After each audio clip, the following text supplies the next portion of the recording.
due to an unfulfilled fantasy love affair with actress Jodie Foster. To understand the circumstances under which B'nai B'rith's Washington, D.C. leader and one of its founding members were circumstantially tied to the Lincoln assassination conspiracy and explicitly linked to the secessionist insurrection against the Union, it is necessary to look briefly at the circumstances under which the Order of B'nai B'rith was founded in 1843. Following the American Revolution, the British monarchy and its East India Company colonist apparatus never for a moment abandoned their commitment to reconquer the lost colonies in North America. Although the military effort at reconquest in the War of 1812 failed, other efforts to seed the United States with British agents, some drawn from the ranks of anti-Republican Tories who were permitted to retain their citizenship and property in America under the terms of the Treaty of Paris of 1783, were more successful. In 1801, the Tory faction of United States Freemasonry, the grouping of Freemasons who had sided with England during the American Revolution, opened up shop as the Grand Council of the Princes of Jerusalem, of the Mother Supreme Council, of the Knights Commander, of the House of the Temple of Solomon, of the 33rd degree of the ancient and accepted order of the Scottish Rite of Freemasonry in the United States. This United States-based British Freemasonic Lodge was chartered in Charleston, South Carolina.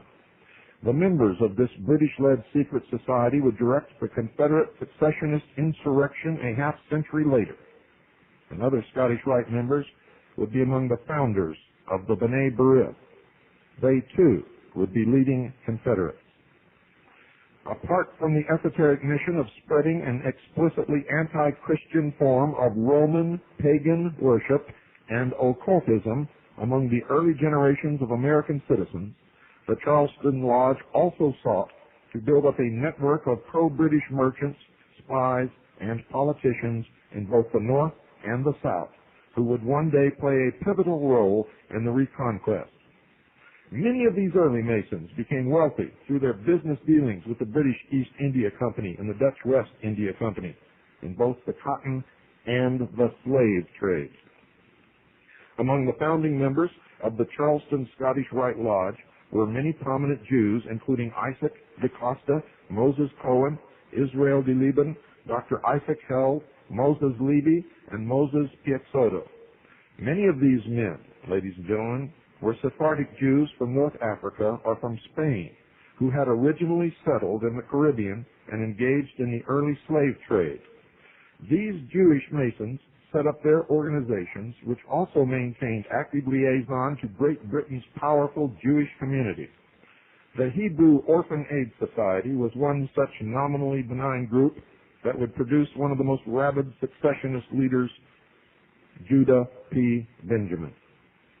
Although today, any reports of the Freemasonic roots and structure of B'nai B'rith are usually greeted with a torrent of allegations of anti-Semitism, back in the formative years, B'nai B'rith's own magazine, The Menorah, offered the following information about the founders of the group, and listen to this very carefully. Quote, their reunions were frequent, and several of them being members of existing benevolent societies, especially the Order of Freemasons and Oddfellows, they finally concluded that a somewhat similar organization that based upon the Jewish idea would best obtain their object. The Jewish religion has many observances and customs corresponding to the secret societies known to us. The synagogue, for instance, might be compared to a lodge room. It used to be open twice a day. For a Jew desiring to find a friend, they had but to go there and make themselves known by a certain sign and token. The sign consisted of a grip with a full hand and the magical word, Shalom Aleichem. The mezuzah on the doorpost was the countersign, Shema Israel. Hear, O Israel, was the password. End quote. Indeed, to this day, all local chapters of the B'nai B'rith are referred to as lodges, a practice borrowed whole cloth from the Scottish Rite. When Moses saw some Jews of this B'nai B'rith type who tried to make their religion into a pagan secret society, he took the calf which they had made and burned it in the fire and ground it into powder. And Moses returned unto the Lord and said, O this people have sinned a great sin and made them gods of gold. The majority of Jews in America during the first generations following independence were opposed to the idea of a Jewish Freemasonic secret society. Most Jews are ordinary people like all of you listening and don't know anything any more about what's happening in the world than you do. They are lied to just like you are lied to. They are deceived just like you are deceived, and they are easily manipulated because throughout the history of the world, they have been chosen as the scapegoat, as the enemy. And because of that, they can be easily led by organizations such as B'nai B'rith and the Anti-Defamation League.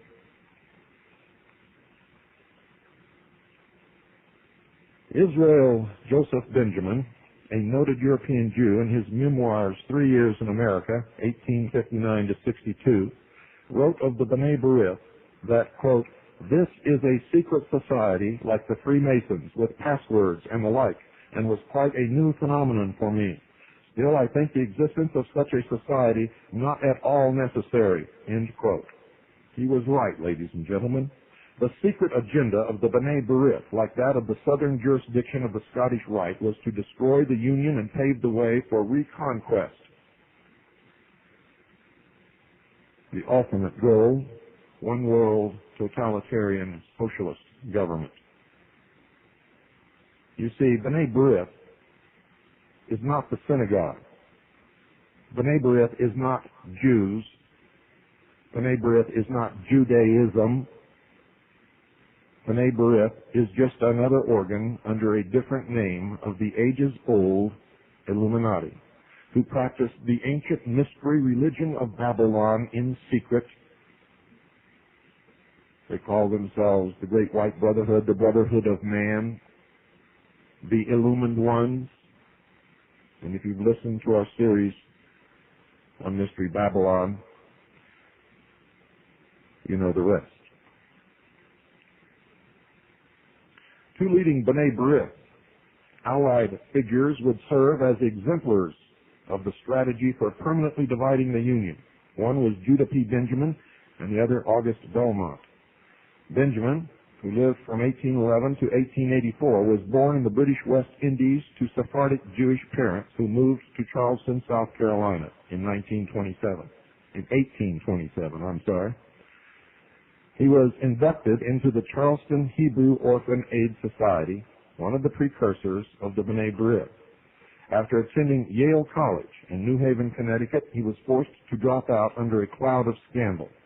Benjamin surfaced in New Orleans, where he quickly won the patronage of John Slidell. Slidell, a United States senator who would later play a pivotal role in the Confederacy and sponsored the career of August Belmont, who married Slidell's daughter. With Slidell's assistance, Benjamin became a prominent attorney, even serving for a period of time in the United States Attorney for New Orleans. Benjamin gained notoriety for covering up the growing terrorist activities of the Scottish Rite-sponsored Knights of the Golden Circle, while serving as the local federal prosecutor. In 1852, Benjamin was elected United States Senator, a post he retained until the outbreak of the Civil War in 1861, when he resigned to serve the Confederacy. Benjamin was the first Confederate Attorney General. He later served as Secretary of War and Secretary of State, ultimately running the Confederate Secret Service on behalf of Confederate President Jefferson Davis. And as the Mossad does today, he used innocent Jews in the North who were opposed to the dissolution of the Union to furnish information to the intelligence arm of the Confederacy. Judah Benjamin escaped to England following the defeat of the Confederate secessionist plot. It was Benjamin's Confederate